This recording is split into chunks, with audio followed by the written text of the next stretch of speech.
The first step in networking, of course, is going places where other people are, other businesses are, other maybe clubs, associations, anything that you are taking interest in. It doesn't have to be business, but something that you like to do, volunteering and things of that nature, where there are other people that you can possibly help.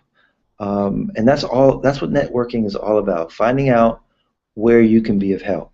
So when you network, all right, of course you're going to engage and you're going to take interest in other people. And what I like to do is have a big idea, right? What's your big idea?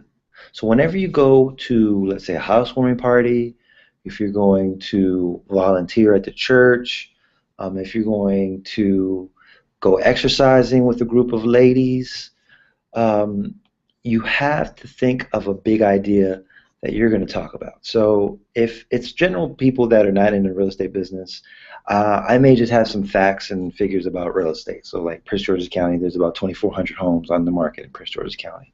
Prices have been rising. We're in a seller's market. I foresee this market continuing into 2015, and it's a good time to sell. Rates are so I have an idea about what I want to talk about when it comes to real estate. Always prepare for this question: how's the market? That's a question as a realtor you're going to get all the time. How's the market? Right? But you also want to have a big idea. Let's say if you're going into a business meeting and there are multiple uh, of other businesses there at the meeting. You might have, a car salesman there, maybe a dentist or, an attorney, different type of businesses there. You might want to have your big idea about marketing or something business related that you can share, something successful that you do. So I love talking about my Facebook marketing and everyone listening knows that I love internet marketing. And so that's something that I talk about a lot. And so what's your big idea? How are you going to engage with people? So you also want to take interest in people. When you meet someone, first of all, when you're in the room, you should be trying to get in eye contact with people, right? So you shouldn't be all shy. You should be looking at people in their face. And once you get eye contact with somebody and you guys smile at each other, then you go over there and meet them because that's what you guys are there to do, network, be friendly, okay? Engage in them by taking interest in what they do. Ask them what they do, where their office is located, what their specialty is, and questions are generally the answer. So when you don't know what to say next, you question them. They question them on their family, question them on what some of their dreams are. The acronym I like is FORD, F-O-R-D. Family is for the F, occupation is for the O, recreation is for the R, and D is for dreams. And if you can think about asking people about their family, their occupation, what they do for fun, and what some of their dreams are, you can keep the conversation going.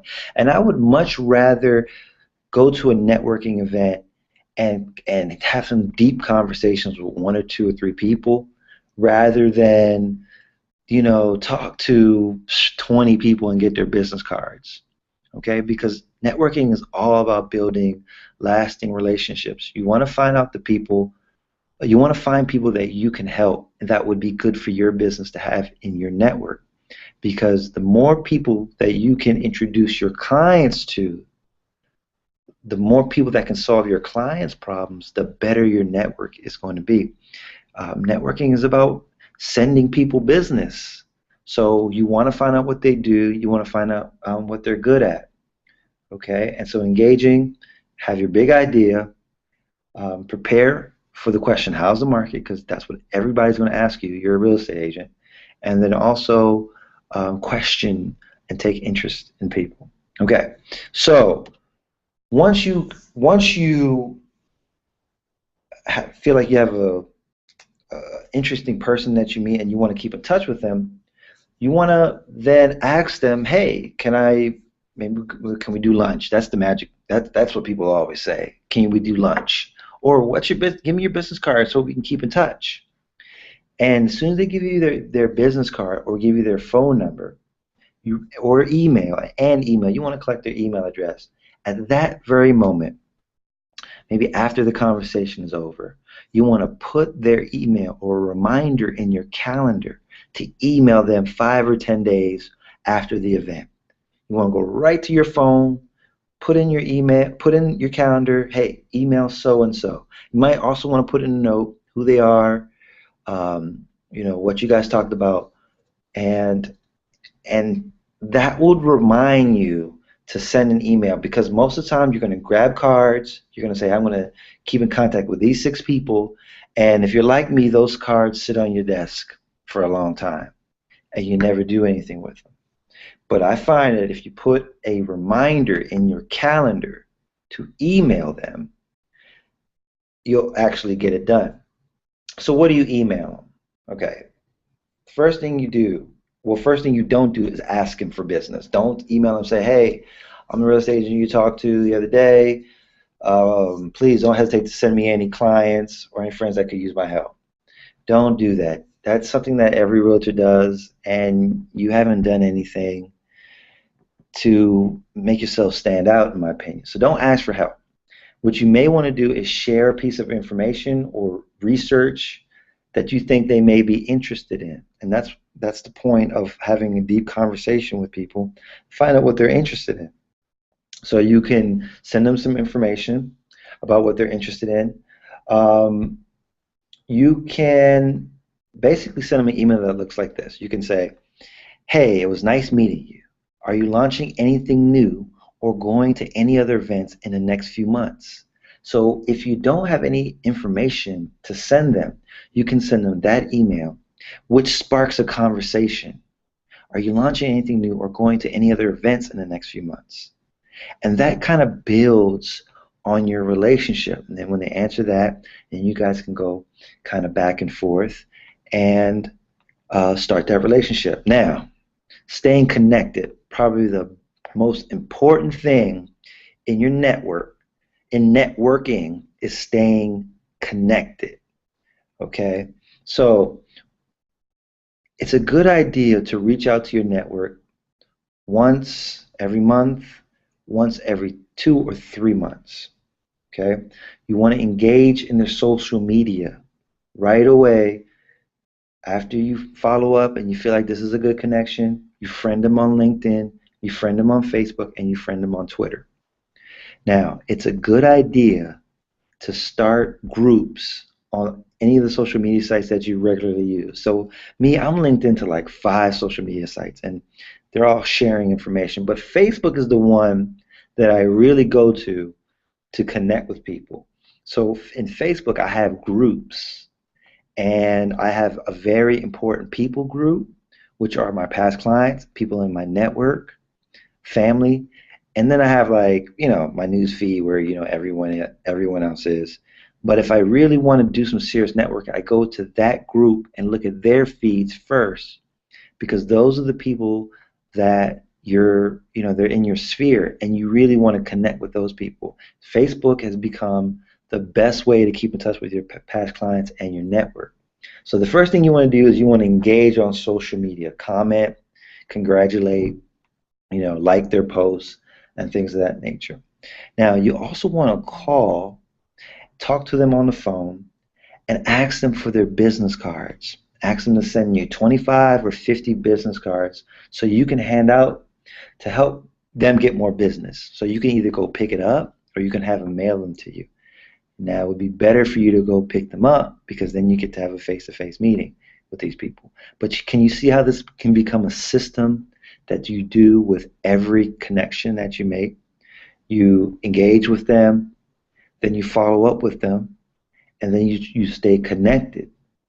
All right, so when you ask them for their business cards, you go visit them and you talk to them about their product or their service, and you find out how you can promote that product. I forgot to mention that when you follow up, you're also looking for a problem that they may have had that you can help solve. That's another thing that you can discover when you're engaging and you're taking interest in them. What kind of problems do they have? How can you solve their problems?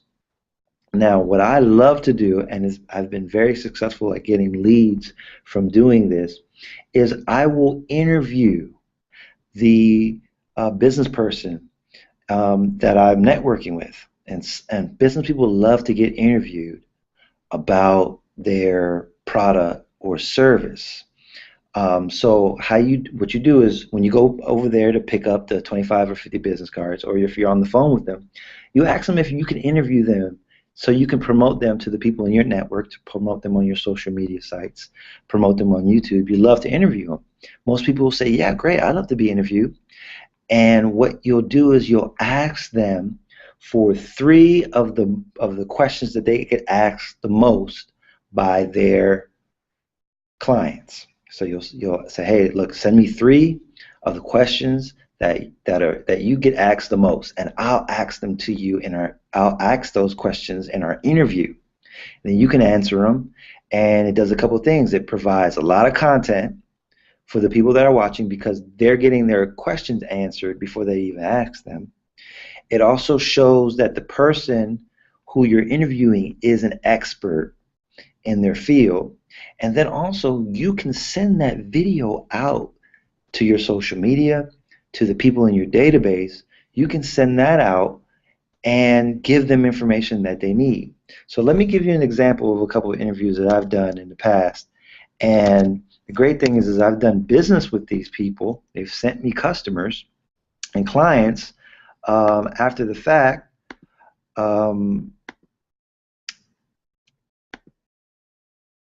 so let's do this one with Chris Bridges of Credit with Chris. Credit with Chris. I keep jumping that up. Credit with Chris.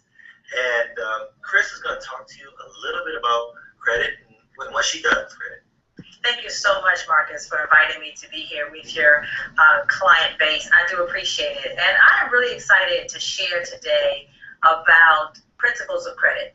And I know that you're going to be sharing this with some of your clients, some of which may have some challenges in credit, which a lot of people do today, and some of which may not. But we're going to be able to empower people through this education in this video to be able to really show them how credit can be changed. So no matter where your credit score is today, even if it's in the 300s, the good news is we don't have anywhere but to go up, right? So there are going to be some opportunities we're going to talk about today to give them the empowerment and encouragement that they can improve their credit and get into that home. It's the best time now today than ever to purchase a home. So I'm excited to be here with you. And I know a lot of people that are watching this video right now want to know, where do they get their credit in case they want to see it? So that's a Okay, so that's a question that she asked me to ask her. As one of those questions she always gets asked, how do I get my credit pulled? And so she was about to answer that question. That was a question she gave me. And so you just jump into whenever there's a break in the interview, you jump in with the question and keep it rolling. Now, here's another example of a interview I did recently. Actually, not recently. Last year around this time. And let me get that interview up. And this will give you another example of how you can interview with their questions.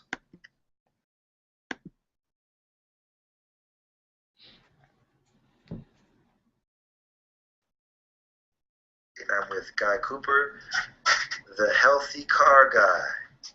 And, I'll just let Guy tell us what he does because it's so interesting. Go ahead, Guy. Good stuff. Thank you, Marcus. I've actually had a mechanic shop for 25 years. I actually sold it 2 years ago, really to help consumers avoid unnecessary auto repair. And there's three basic types of unnecessary auto repair. There's the criminal repair that we all know about, where somebody does something that they shouldn't have done in the first place that we didn't really need, or they just don't do the job correctly. There's also incompetence, where somebody doesn't know what they don't know, which is pretty scary. And then the last level of unnecessary auto repair is miscommunication. And that actually happens on both the consumer's part and the service provider's part, where you just don't communicate well in the transaction. I just want to, I'd like to be able to talk to your listeners about that, Marcus, just to help them to overcome that process. Cool. So why don't we start? I mean, this is going to be fun because I know you're filled with content.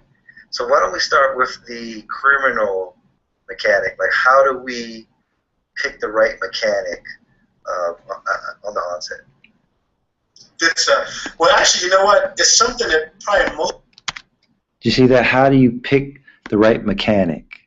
And so when you're armed with those questions, it makes the interview interesting and it keeps the interview going.